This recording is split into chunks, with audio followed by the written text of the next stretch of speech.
하둘셋. 안녕하십니까. 삼마열혈입니다. 정지환 교수님이죠. 신헌법 입문 제7판 980페이지 제6항 국회 국정통제에 관한 권한 보겠습니다. 삼마열혈TV 절차 구독 추천을 부탁드리고 유튜브 구독을 권합니다. 로마자 1번 서설 통제권의 의의와 기능. 국회가 집행부, 사법부 등 다른 국가기관들의 활동을 감시하고 위법적인 활동에 대하여 제재를 가하며 이를 시정하도록 이끌어가는 권한을 국정통제권이라고 한다.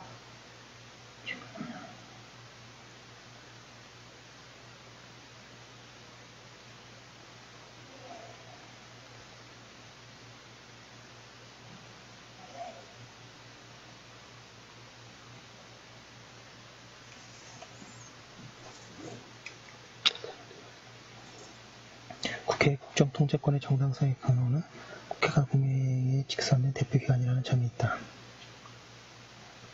국회의 국정통제권의 기능은 우선 동그라미 1번의 국가기관 간 상호 견제하는 권력 분리 원칙의 구현을 위한 것이다. 국회에서의 입법이나 정책 결정을 위한 현안적 조사의 의미를 가질 수 있다.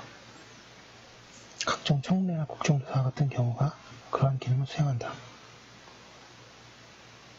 동그라미 3번에 통제권의 제도들 중에는 견제 효과라는 소극적 의미뿐만 아니라 국회의 정부에 대한 협력의 효과를 가지고 있는 제도도 있다. 예를 들어 각종 동의 승인권은 국회의 정부 활동에 대한 통제라는 기능을 가지면서도 법적 효력을 완성하는 기능을 가져 협력의 기능도 한다.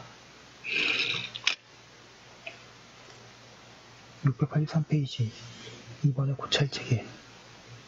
종래 국회의 국정통제권에 대해서는 대정부 견제권이라고 분류하여 살펴보고 있으나 우리 헌법조문은 정부를 대통령과 행정부를 지칭하고 있으므로 그 외 국가기관들에 대한 통제를 포함하지 못한다.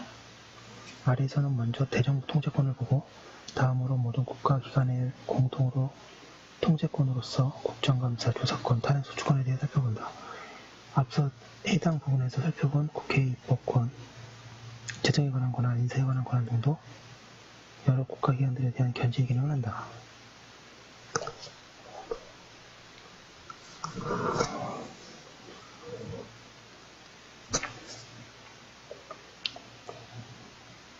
로마자 2번에 정부에 대한 통제. 대통령과 행정부 모두에 대한 통제권으로서 동그라미 1번에 정부의 입법적 활동에 대한 통제를 줄 수 있다. 국회는 정부가 제출한 법률안에 대해서 법률 제정, 개정 심의 의결을 통해 정부의 입법적 행위에 대한 통제를 한다. 동그라미 2번에 정부의 지정적 활동에 대한 통제를 줄 수 있다. 정부가 편성, 제출한 예산안과 추가 경정 예산안에 대한 심의 확정권, 예비비의 지출에 대한 차기 국회 승인권을 행사함으로써 정부의 재정 행위를 통제한다. 앞서 본 국회의 기체 의결권, 예산의 국가 부담부 계약에 의한 의결권도 재정적 통제이다. 정부의 조직 운영에 의한 의원 발의의 법률 재개정, 정부 관련 예산안에 대한 심의 확정권을 통해 정부를 통제할 수 있다. 로마자 3번에 대통령에 대한 통제, 1번의 인사권에 대한 통제. 대통령제를 기본으로 하면서도 국무총리제를 두고 대통령의 국무총리 임명에 대한 국회의 동의를 거치도록 하고 있다. 이는 의원 내각 제정 요소라고 볼 것이다. 이 통제권은 대통령의 조각권에 대한 통제권이자 내각 전체에 대한 통제권으로서의 성질격을 가진다. 대통령이 684페이지 내각의 구성원인 정부위원을 임명함에 있어서 국무총리 제청이 필수적이기 때문이다. 국무총리 외에도 헌법재판소장, 대법원장, 대법관, 감사원장에 대한 대통령의 임명에 있어서 국회의 동의를 받아야 한다. 2번에 입법과 예산에 관한 권한에 대한 통제. 위 정부에 대한 통제권에서 이미 살펴보았지만 입법과 예산안에 관한 정부의 권한 행사에 대한 국회의 통제는 대통령에 대한 통제이기도 하다. 법률안 제출권, 예산안 편성, 제출권에 관한 주체는 정부이지만 대통령이 정부의 수반이기 때문이다. 대통령이 법률안 거부권에 대해서 국회가 제2를 통제할 수 있다. 3번의 승인, 동의 요구 제도. 국회는 대통령이 발한 긴급명령, 긴급재정 경제명령, 긴급재정 경제처분에 대한 승인권을 가진다.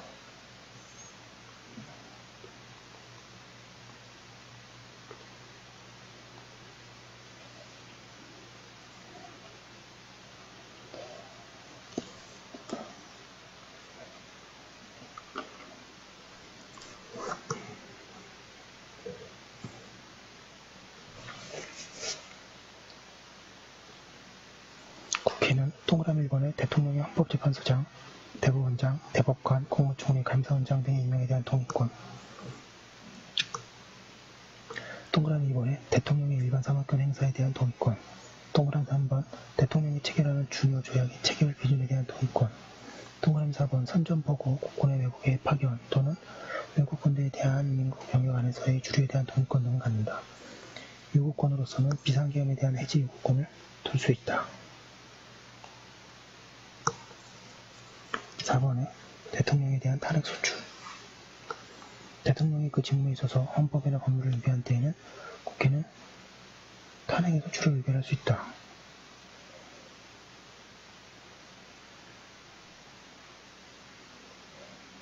대통령에 대한 탄핵 소추는 공동적인 통제 제도로서 흡수한다. 5번에 국무총리 등에 대한 해임 건의권. 국무총리 등에 대한 해임 건의를 통해 국회는 대통령과 행정부를 견제할 685페이지. 국무총리 등에 대한 해임 건의에 대해서 행정부에 대한 통제 부분에서 흡수한다.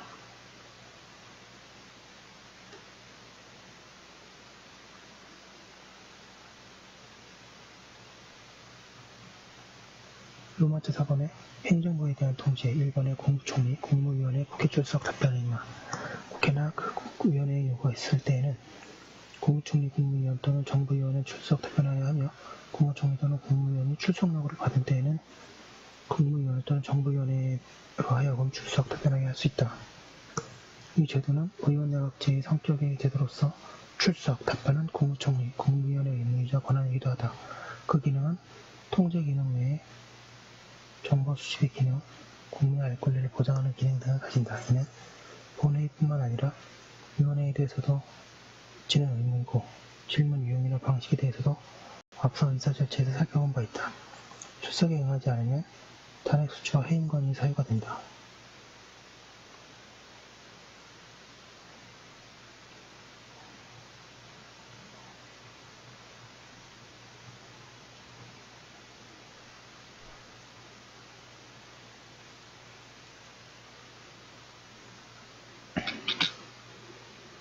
이번에 국무총리, 국무위원 해임 건의권, 양가일본의 의의와 성격. 헌법적 63조이라는 국회는 국무총리 또는 국무위원의 해임을 대통령에게 건의할 수 있다고 하여 국무총리 등의 해임 건의권을 구정하고 있다. 이는 국무총리나 국무위원의 직을 강제적으로 그만두게 할 것을 대통령에게 요구하는 국회의 통제권이다. 해임 건의권의 성격은 권력 분립적 견제 권한이다.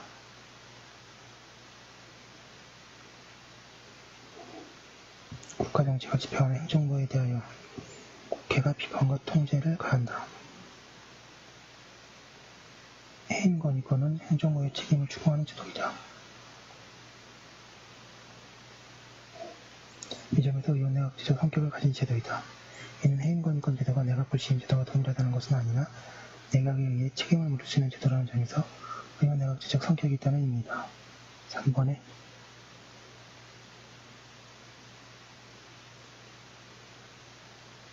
국회 앞에서의 책임을 별로 지지 않는 대통령에 대해 견제하는 기능을 하는 의미도 있다.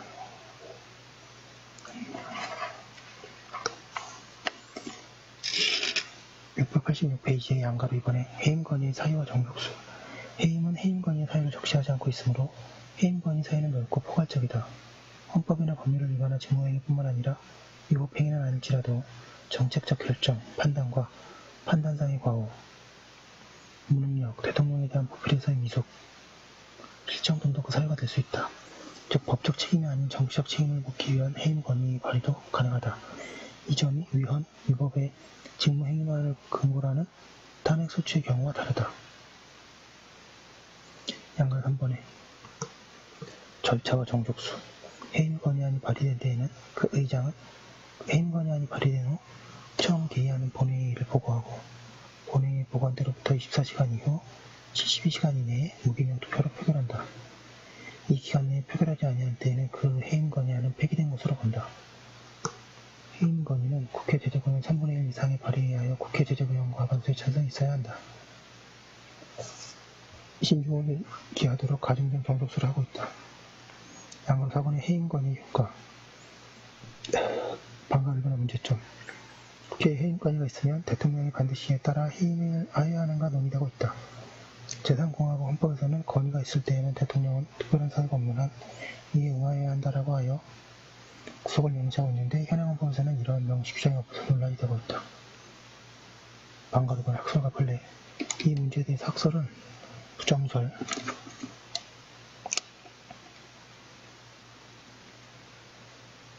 정치적 책임설, 해임 건의가 의결되더라도 정치적 책임을 질 뿐 대통령에게 따르지 않아도 된다는 설과 긍정설, 법적 구속설, 대통령은 국회에 해임 건의 의결이 있으면 이에 반드시 따라야 한다는 견해에 대립이 되고 있다. 현재는 국회의 해임 건의는 대통령을 기속하는 해임 결의권이 아니라 아무런 법적 구속력이 없는 단순한 해임 건의에 불과하다고 하여 부정설의 입장이 있다. 687페이지 방과후 3번 사견. 다음과 같은 이유로 해임 건의 의결은 대통령에 대한 구속력을 가진다.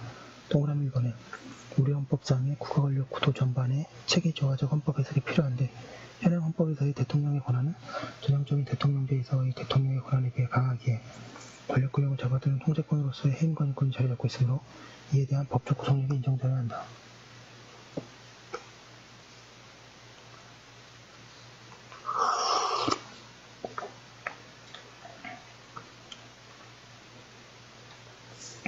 동그라미 2번에 우리나라의 정부 형태는 대통령제의 의원내각 등 요소가 다소 가미되었다고 보는 견해가 많고 이 해임 건의 제도를 그러한 의원내각 제정 요소로 본다. 물론 해임 건의제가 의원내각제의 내각 부심제에 동일한 것은 라는 의미는 아니지만 해임 건의도 행정부에 대한 책임을 묻는 제도라는 점에서 의원내각 제정 요소라면 법적 구속력이 있다고 보아야 한다. 부정문 중에는 정부 형태론에서 해임 건의 제도를 우리나라의 의원내각 제정 요소라고 하면서도 여기서는 대통령에 대한 구속력이 없다고 보는 견해가 있는데 이는 논리적 일관성을 결여한 것이다. 동그라미 3번에 현재는 대통령에게 국회 예산권을 부여하고 있지 않은 현행 헌법상의 권력 분립 질서가 더 조화될 수 없다고 하는 것은 중요한 논거라 한다. 그러나 국회 예산 제도를 전제로 하지 않고도 책임 정지를 구현하기 위하여 대통령 행정부에 대한 통제를 하는 것은 국회 해임 제도를 둘 수 있기에 설득력이 약하다. 동그라미 4번에 정치적 책임 제도에 불과하다면 해임 건의 제도가 헌법에 명시되어 있지 않더라도 국회가 일반 의결 정족수인 출석 의원 과반수의 찬성으로도 더 쉽게 해임 건의를 할 수 있을 것인데 현행 헌법이 특별히 해임 건의 제도를 명시하고 그것도 가진 정족수로 의결하도록 하고 있는 점을 이해할 수 없게 된다. 연대 책임의 문제. 국무총리에 대한 해임 건의가 있는 경우에는 다른 내각 구성원인 국무위원들도 함께 해임되어야 하는가 하는 연대 책임의 문제가 있다. 현행 헌법에서 국무총리는 동그라미 1번에 대통령을 보좌하며 동그라미 2번에 국무총리가 행정각부를 통할하는 권한을 가지나 행정에 관하여 대통령의 명을 받아 행정각부를 통할하는 지위가 있고 3번에 의원내각제의 수상에 비해 내각 구성원에 대한 권한이 약하다는 점에서 의원내각제의 내각 불신임자가 가지는 연대 책임을 인정하기 어렵다.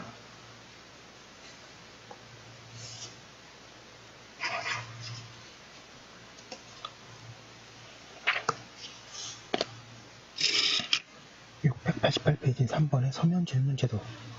위에서 본 대로 국무총리, 국무위원의 국회 출석, 답변 의무를 통한 통제가 있지만 출석 없이 서면 질문을 통한 정부 통제도 이루어질 수 있다.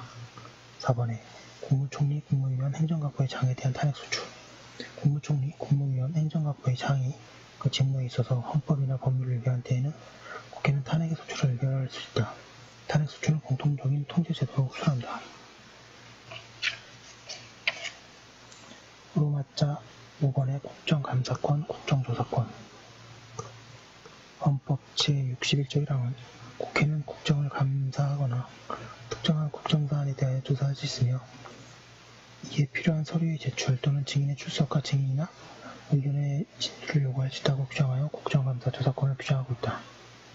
1번에 권위와 기능 및 적용 범위, 국정감사 제도란 국가기관 등 국가자용 등을 적어도 적정하게 수행하고 있는지에 대하여 그리고 국회의 입법, 재정 통제 등에 필요한 자료를 수집하기 위하여 국정 전반에 걸쳐 매년 국회가 감시하고 조사하는 제도를 말한다.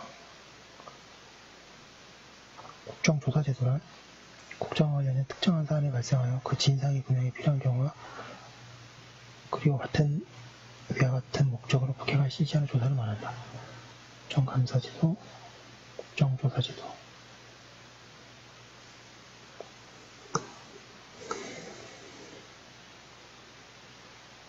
국정감사 조사의 기능으로는 동그라미 1번의 국정통제 기능, 동그라미 2번의 정보 기능, 3번의 보조 기능, 4번의 국민의 알 권리 보장 기능 등이 있다. 국정감사 및 조사에 관한 절차, 기타 필요한 사항은 법률로 정하는데 689페이지 그 법률이 국정감사 및 조사에 관한 법률이다. 국회법은 국정감사나 국정조사를 위한 증언, 감정 등에 관한 절차는 다른 법률이 정하는 바에 따른다고 규정하고 있는데 이에 따라 제정된 법률이 국회에서의 증언, 감정 등에 관한 법률이다. 따라서 국정감사와 국정조사에 관하여 국회법, 국감법, 증감법 등이 주로 적용된다.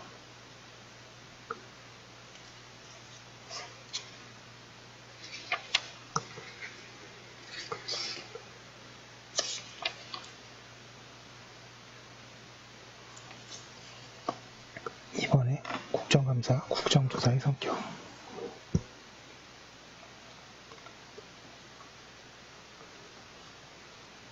이번에 국정감사, 국정조사의 성격. 양가 1번의 본질.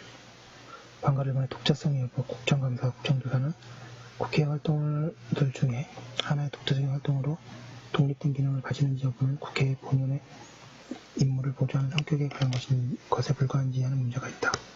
동그라미 1번의 독립적 기능설, 동그라미 2번의 보호적 기능설, 3번의 분리설, 4번의 복합설 등이 있을 수 있다. 사약컨대 국정감사나 국정조사 모두 국정통제권으로서 기능하고 국정통제권이 국회의 본래의 권한이기에 독립적 기능을 양 제도 모두 수행한다고 볼 것이다. 다른 한편으로는 양 제도가 국회의 또 다른 본무인, 입법과 예산 심의 등의 활동을 위하여 필요한 자료의 수집이나 사전 준비의 기능을 수행하는 경우에는 보조적 기능을 행하는 성격의 제도로 볼 수 있다. 요컨대 복합설이 타당하다.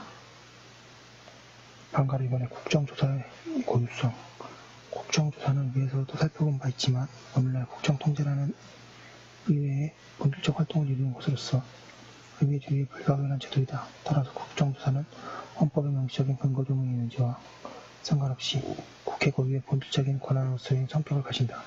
이 때문에 헌법 조문의 규정이 없던 시절에도 국정조사도 당연한 것으로 받아들여졌고 실제 국회의 특별조사 등으로 실시되었으며 국회법이 자리잡게 되기도 하였다. 양가로 이번에 국정감사와 국정조사 간의 차이. 국정감사 제도는 국정 전반을 그 대상으로 하고 매년 실시하는 반면에 국정조사는 국회의 특정 사안에 대해 그리고 부정기적이고 수시로 실시될 수 690페이지 있다는 점에서 양자의 차이가 있다. 요컨대 대상이 있어서 국정감사는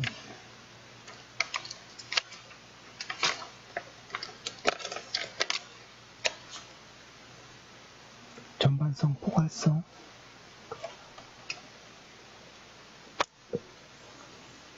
일반성을, 국정조사는 특정성, 한정성, 중점성을 가지고 시기에 있어서도 국정감사는 필수적으로 매년 실시되는 것임에 반하여 국정조사는 수시적, 부정기적이라는 점에서 차이가 있다.